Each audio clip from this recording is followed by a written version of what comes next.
เอามาบนอยู่นี่อันนี้ถ้าจะบนอยู่ไหนนี่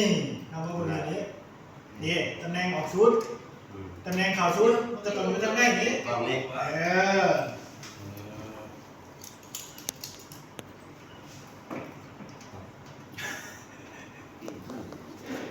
เป็นทางก็ได้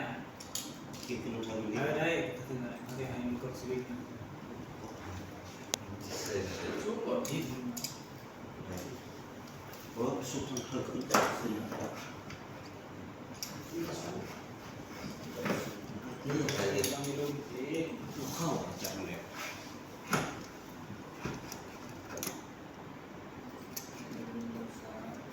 โอ้โหที่กระจุกเลยดูดีกว่าเลย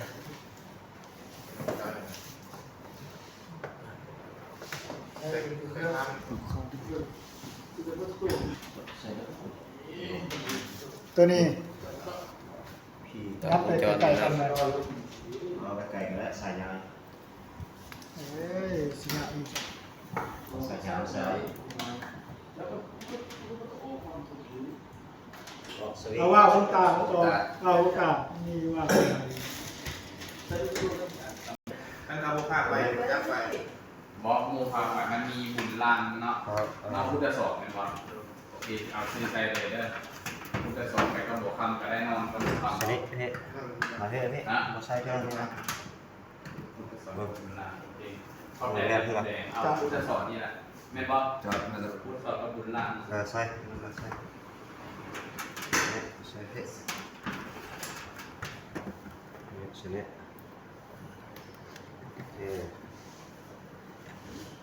วันนี้ออกจากหุ้ย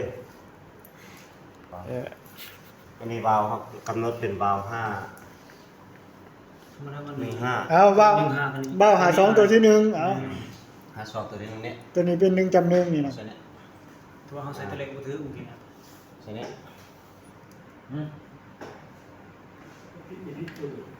ดูมันตี เมื่อกี้ตะแรงต้องโอ้บริเวณตะแรงงานเนาะ ภาพลงชั้นเลยนี่ ทำลงสัตว์แล้ววะ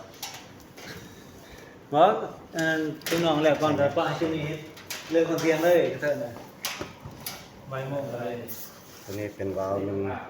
2เข้ามาหา เอาอยู่ตัวนี้เลยงานที่ เบอร์1 3ครับ1 3 รถที่ไล่แล้วก็แม่ไอ้พวกเกี่ยวเลย 1 2มัน1 2เอาไปเห็นครับนี่โรงแรมนี่เหรอ ถูกแล้ว 1 2สุดที่2ตัวนี้พี่นี่นั่นแหละ1 2 แต่ว่า1 2มันออกจากใจออกจากตัวนี้ อยู่ที่นี่แหละแต่เรา นี่ว่าตัดซ้ายตัดสันโอ้ เขาตัดเมื่อกี้ เขารอแค่เด็ก บอกตอน ตัดมันยาวๆเลย มันวันนี้หมดแล้ว ถึงแล้วหมดการขึ้น หมดแล้ว หมดแล้ว ถึงอยู่แต่บ่ได้นะทำงานบ่ได้แล้วลอง บอสที่จริงต่อไปเป็นชุดอีกชุดลองเล่น เพื่อนว่าก ดเข้าไปเลยนี่ลมเข้า เมื่อท่านเปิดจำพี่ จะเบิ่งดี เปิดอะไรขนาดนี่เราดี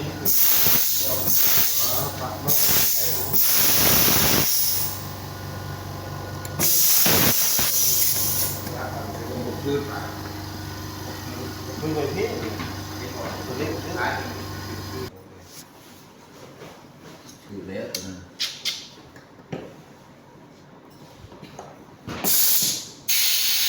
เองบอกรับเลยตัวนี้เลย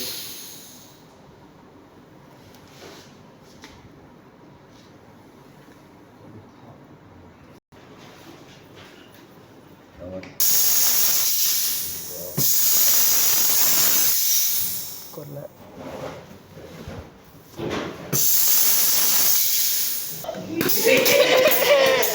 อะไร ต้องร่วมเลยคือว่าได้ ว้าวไม่เรื่องแล้ว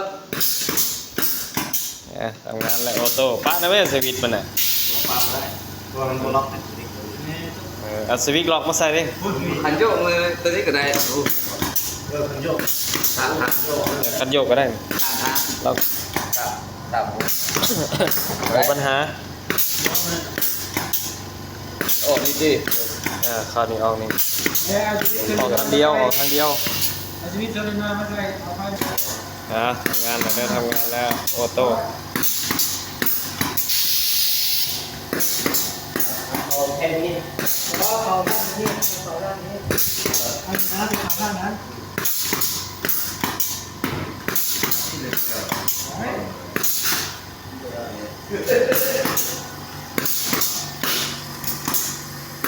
ไงวะเข้าใจว่ามัน ตัวนี้นะ กลุ่มต่อไปก่อนเลยนะก่อนเลยปิดก่อนเดี๋ยวปิดตามร่มก่อน